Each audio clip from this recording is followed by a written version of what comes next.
No ano de 3028, a Terra é atacada pelos Dredge, que são alienígenas feitos de energia pura. Sabendo que a Terra poderia ser destruída, os seres humanos fogem em naves em busca de conseguir um novo lar.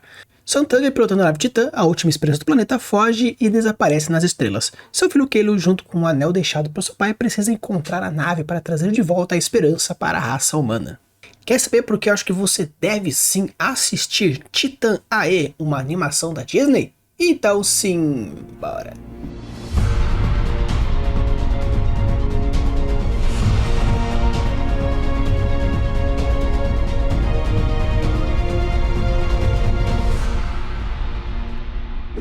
Alô, Libidos, tudo bem? Aqui é Fel Campos e hoje estou com mais uma indicação aqui para vocês e hoje irei falar sobre Titã AI. Estamos falando num mês inteiro falando sobre fantasia, científica e ficção científica, então trago aqui uma animação do ano de 2000, assim, então 23 anos e spoilers estão permitidos pelo fato que a gente passou 10 anos, não é mais considerado spoiler, para que você consiga entender os motivos de eu acho que você deve sim assistir caso você não tenha assistido.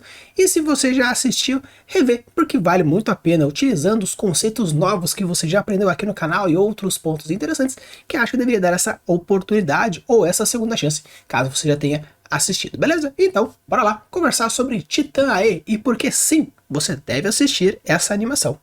Um primeiro ponto, e obviamente estamos falando da construção de personagens. Estamos falando de personagens muito bem construídos que, apesar de não ser uma animação muito longa, ser aí umas 2 horinhas, não tem muito tempo para você desenvolver muita complexidade em cada um dos personagens, também pelo fato de ter que separar o espaço em tela.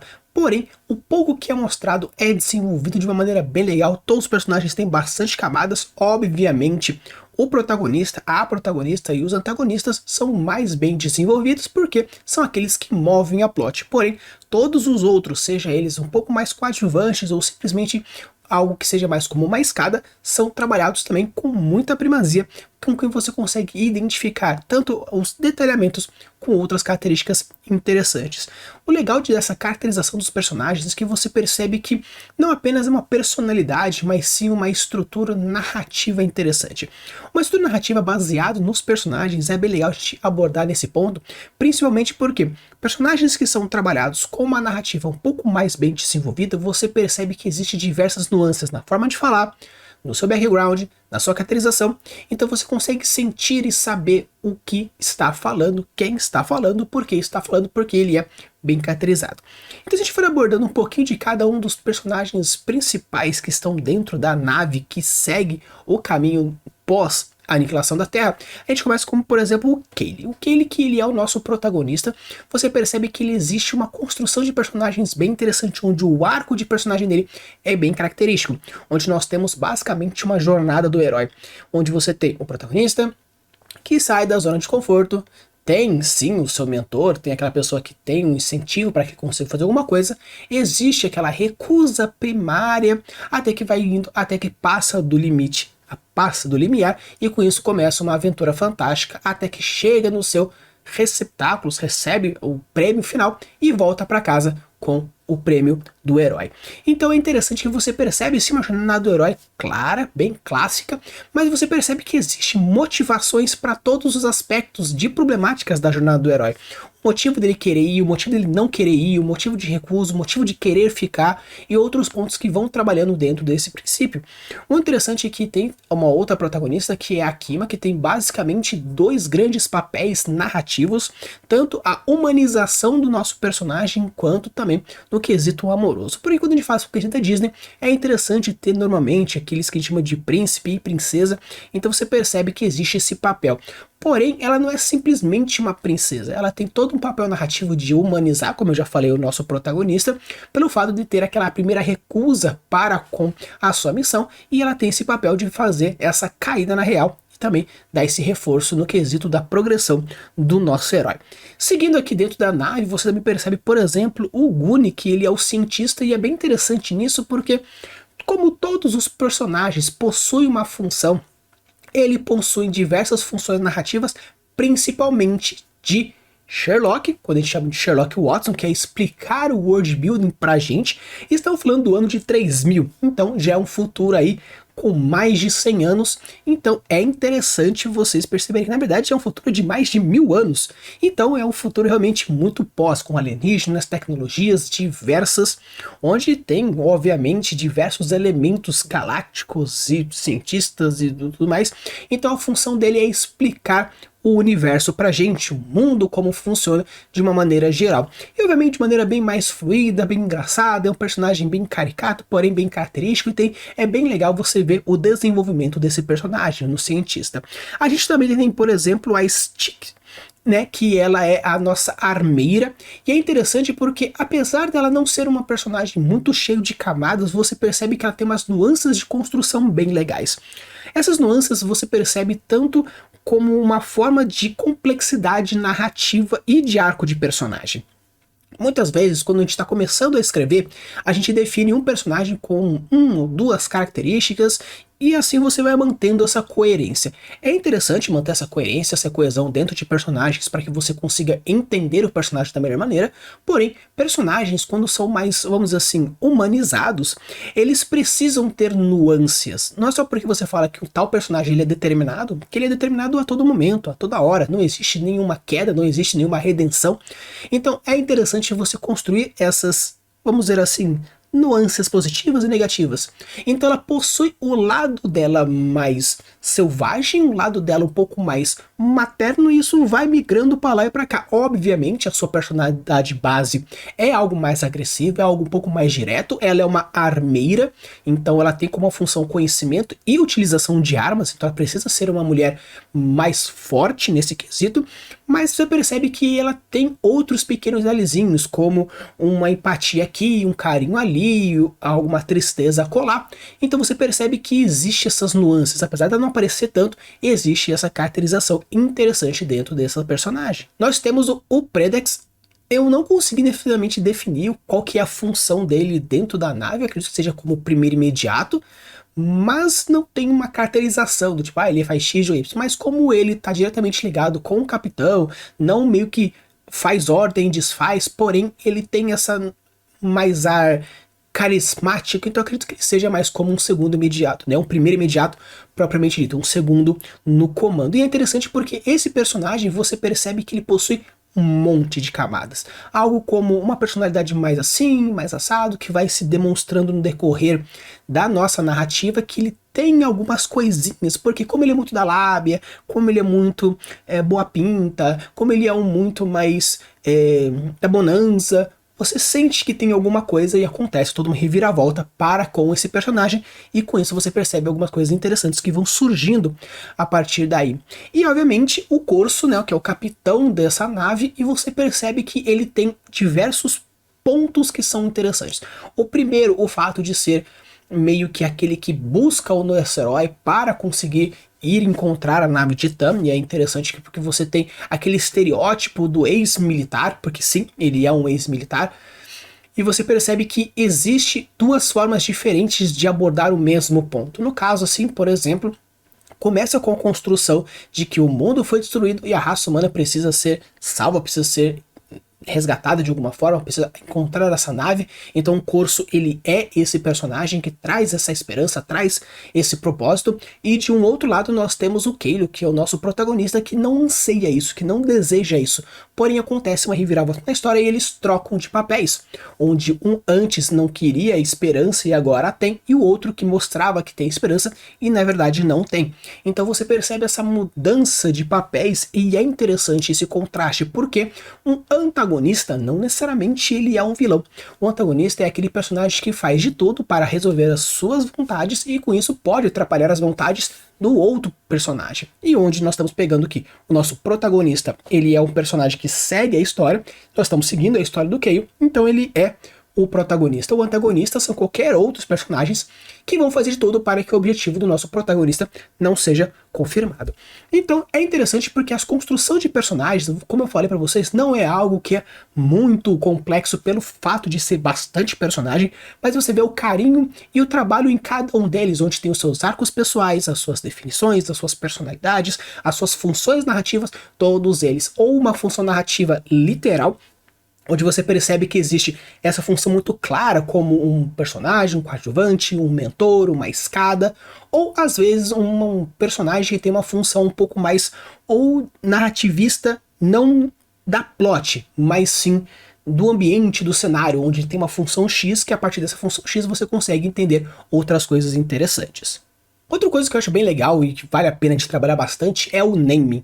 O naming basicamente é a forma como você coloca o nome nas coisas. O nome da nave, o nome dos personagens, o nome da localidade, o nome de alguma raça, alguma coisa ou outra. Então é o nome que você quer dar.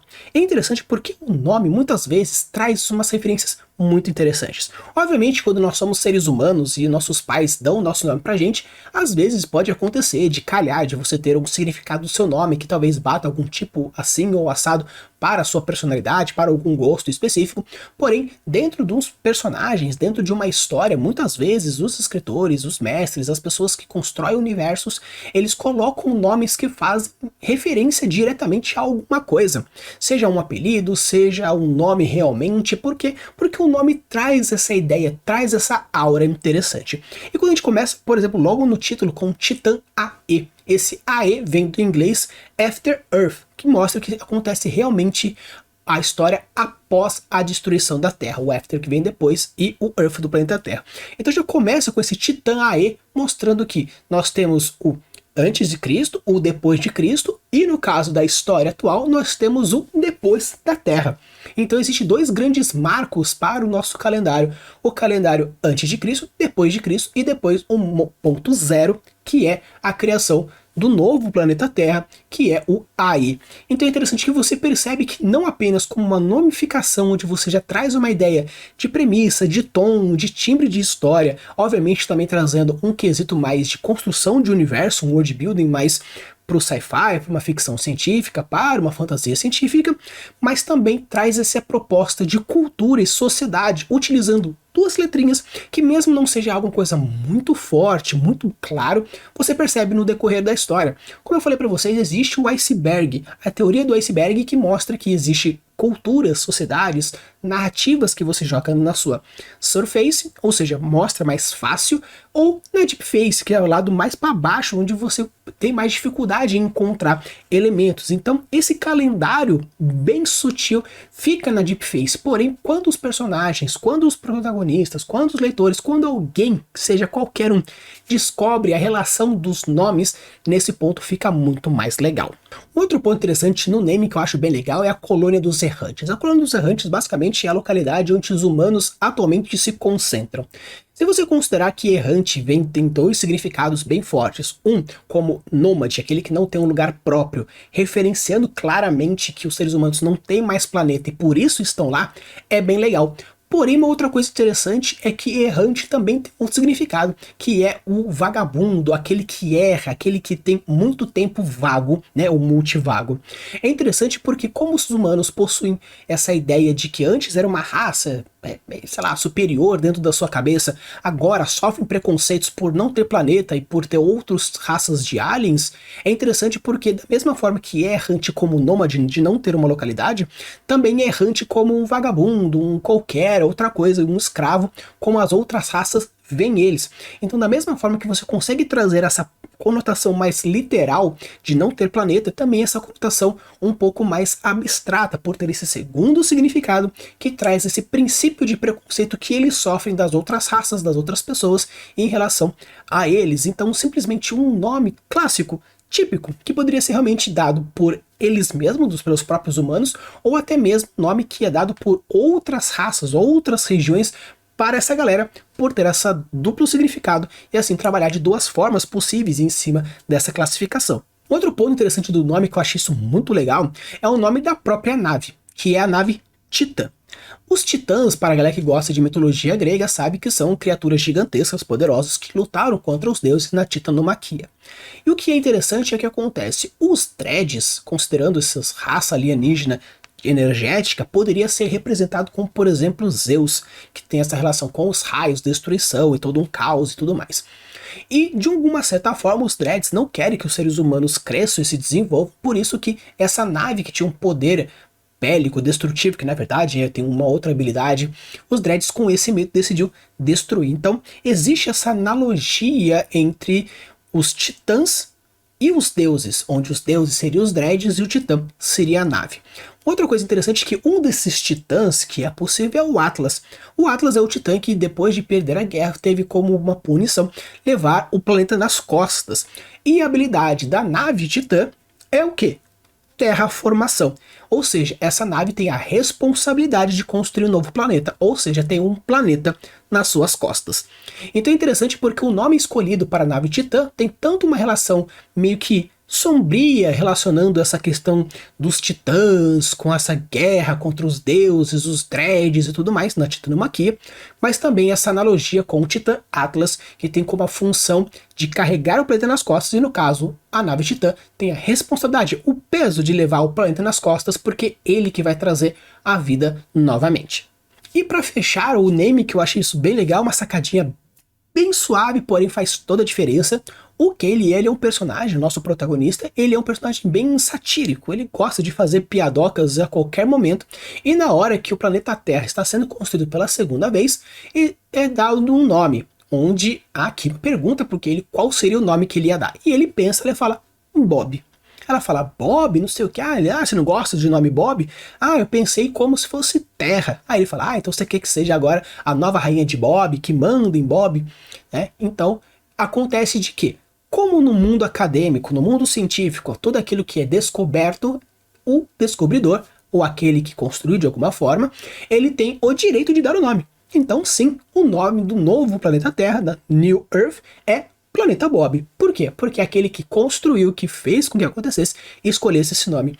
Então é interessante porque você mostra isso com uma nova profundidade, mostrando a característica e a personalidade do nosso protagonista, utilizando na hora de definir o nome de um novo planeta, aquele planeta que vai dar a nova origem para o planeta Terra, para os humanos de uma forma geral, dá o nome de Bob. Então eu acho isso bem legal porque naming é uma técnica bem interessante de você nomear alguma coisa com diversas funções, e no caso aqui você viu diversos exemplos, seja ele um pouco mais de referência, um pouco mais mitológico, ou um pouco mais relacionado, por exemplo, a um significado da sua etimologia de uma palavra, ou até mesmo a classificação, a determinação, e também deixar muito claro a personalidade de um protagonista ou de algum personagem que nomeou aquela estrutura, ou simplesmente o gênios loci daquela região, daquela construção que você decidiu nomear. No quesito world building, por ser uma fantasia científica, existem infinitos elementos que trabalhariam diversos vídeos diferentes. Eu poderia realmente ficar aqui um vídeo de 1 hora exemplificando planeta por planeta, estrutura por estrutura, trabalhar um pouco da biologia, por exemplo, de cada uma das raças, biologia dos Dreads, biologia,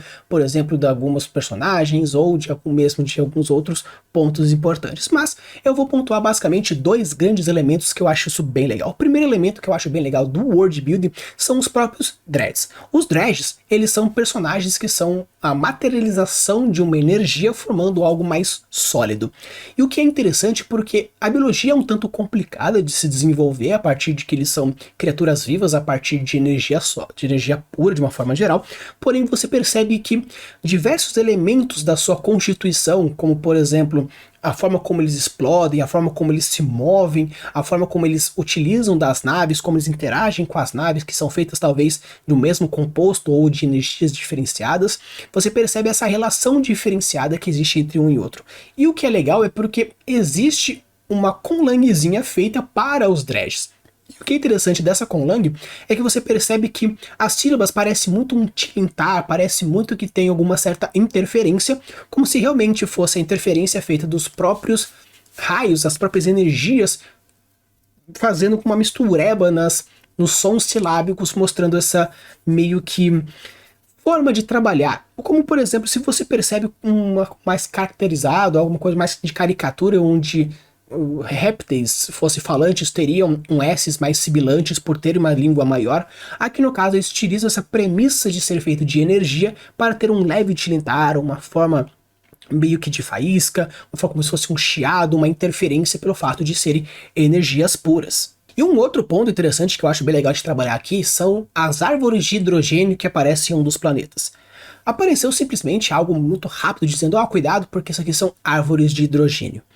É interessante porque quando você utiliza do local de uma forma muito bem trabalhada, aqui é um exemplo muito clássico.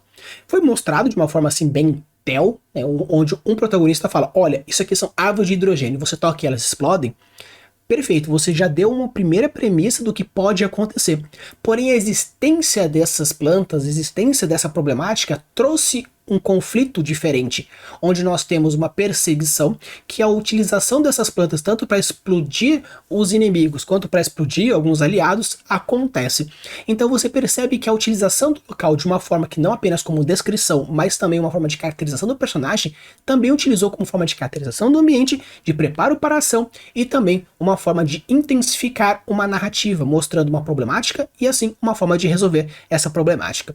Então é interessante porque elementos diversos dentro dessa história, por ser um ambiente muito curto, uma história muito curta, você utilizar quanto mais possível de informações ao mesmo tempo, onde é apresentado, usado, apresentado, usado, apresentado, usado, faz com que a história fique muito mais trabalhada e muito mais fluida, causando uma suspensão da descrença bem mais baixa, porque você utiliza de muitas funções para a mesma narrativa, onde a mesma função de caracterização de personagem, caracterização de um ambiente, também serve para a projeção de uma ação e de uma problemática.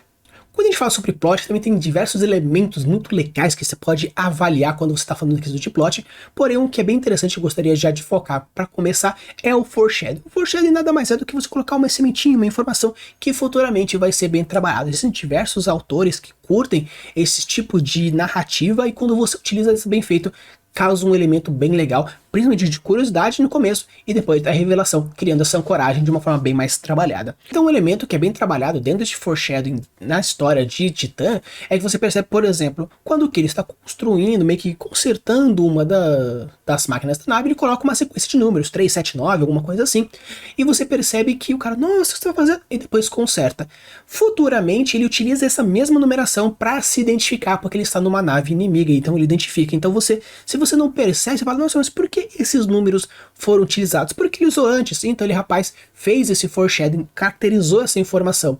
Um outro, por exemplo, é que o Guni, por exemplo, um dos personagens que é o cientista, ele, ao receber, ao notar que existe alguma coisa estranha dentro de um relógio que a nossa armeira recebe, ele já meio que olha e fala, ah, não pode ser.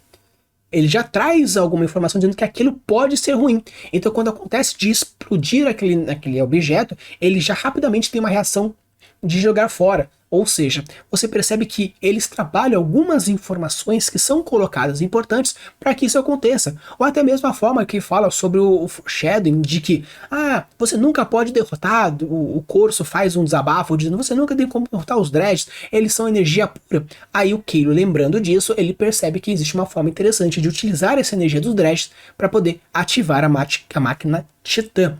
Então é interessante você ver esses pequenos detalhes, algumas informações que você pode ir colocando.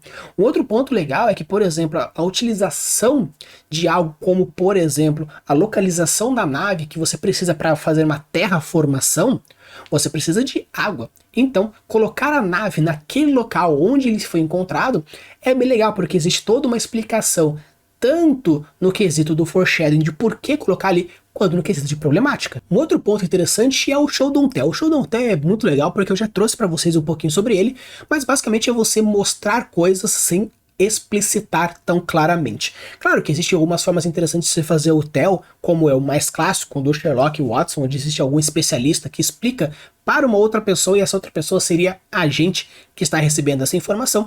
E é bem legal porque o Show Don't Tell você percebe diversos elementos numa narrativa, num diálogo, às vezes simplesmente num letreiro que aparece. Então o Show Don't Tell é muito bem trabalhado. Estamos falando de uma fantasia científica, de uma ficção científica. Então você precisa explicar algumas coisas porque os seres humanos, nós que estamos assistindo no ano de 2000, não conseguimos imaginar como pode ser o ano de 3028, 3029, 3000 e pouquinho. Por quê? Porque é muita distância, além de trazer alguns certos elementos fantásticos. Então, em alguns pequenos detalhes, como por exemplo, essa aqui fica na estrela de tal, que fica na estrela de Y.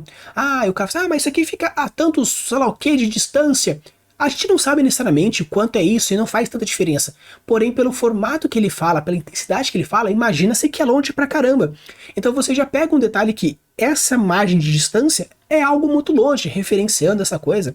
Ou quando, por exemplo, o Drex ele fala um pouco sobre eu preciso fazer isso, isso e aquele outro, porque não sei o que, lá da minha raça, não sei o que lá. Então ele vai meio que tentando ludibriar o guarda, explicando mais ou menos como funciona a própria raça dele. Ou seja, você vai vendo algumas poucas informações que vão ser colocados. Ou como, por exemplo, a gente vê no começo do desenho o nosso Kaylee, o nosso protagonista, comendo um espaguete de algo com um bichinho vivo e não sei o que. A gente não sabe que merda é aquela. Porém, mais pra frente, o Guni, quando começa a lamber a mão dele, fala, o que é isso? Ele, o meu almoço. Ele começa a lamber e fala, é isso, com aquilo, com não sei o que outro, com fezes de não sei o que. Então, meio que ele começa meio que devaneando as informações, a gente vai pegando algumas características. Então é legal porque quando você coloca esse tipo de informação que é importante para a imersão da sua história, ou até mesmo um sementezinho, um foreshadowing, ou que é uma coisa que seja, vai construindo dentro dessa conversa, dentro esses diálogos sem projeções, ou até mesmo desabafos ou em outros pontos, informações importantes, onde de show do hotel é bem construído. E outra coisa que é interessante é que você percebe claramente dentro do desenho da Disney, de uma maneira geral, as curvas aristotélicas ou as curvas perfeitas, onde você percebe que existe momentos de subida, ápices de coisas boas, e começa a descer ápice de coisas ruins, e começa fazendo toda essa sinoide. Então é interessante porque a estrutura utilizada aqui é, além da jornada do herói de uma forma mais clássica para o arco do personagem, você percebe também que existem as curvas aristotélicas, as curvas perfeitas, onde existe essa construção. Você vai vendo que acontece alguma coisa, vai tendo coisas positivas, positivas, positivas até chegar a um certo ponto, chega no ponto máximo, alguma coisa ruim acontece que começa a transição para o ruim e vai assim por diante. Então você percebe que existem essas estruturas e você sente que existem estruturas. Obviamente você pode também categorizar a estrutura genérica da história, como por exemplo o ato dos 3 atos, por exemplo, ou até você pode pegar alguma coisa relacionada também ao Mice, porque como são ferramentas de identificação e análise, você pode sim colocar diversas ferramentas. Porém, de uma forma geral, você pode categorizar essa história de diversas formas e avaliar outras de outras diversas formas. Porém, você percebe que existe uma história entrocadinha.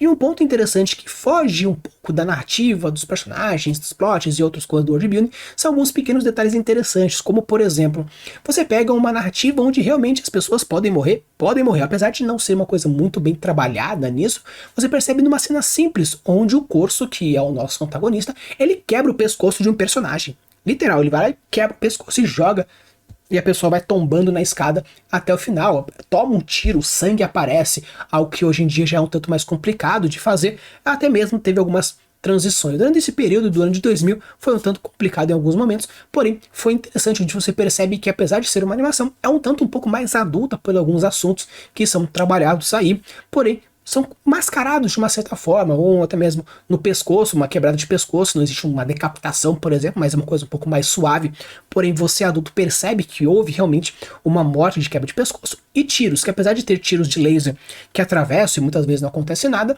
existem cenas onde aparece o Corso machucado na sua costela e o sangue saindo porque está em gravidade zero, e assim o sangue vai saindo. Então você percebe que existem diversas nuances diferentes, alguns trocadilhos interessantes, até mesmo algumas piadocas que fogem um tanto do infantil, porém são coisas um pouco mais suaves nas entrelinhas que você vai pegando esses detalhes, você sendo um pouco mais velho. Então eu gosto muito desse desenho, gosto bastante dessa animação, da construção de personagem, do world building bem interessante, então vale a pena demais você assistir essa história, porque apesar de ser uma história narrativamente um tanto mais clichêzinha, é interessante você ver a forma como é construído e as ferramentas narrativas dessa animação. Então pessoal, espero que vocês tenham gostado dessa minha indicação. Se você ainda nunca assistiu Titã.E, sugiro que assista. Se você já assistiu, sugiro você rever de novo agora com essa cabeça mais de world builder, essa cabeça mais de escritor, de mestre, de RPG, que eu tenho certeza que você vai ver diversas ferramentas e nuances que você pode utilizar claramente nas suas histórias, nas suas campanhas, no seu world building maravilhoso. Use a boa das suas criações e deixe os mundos cada vez mais incríveis. Valeu!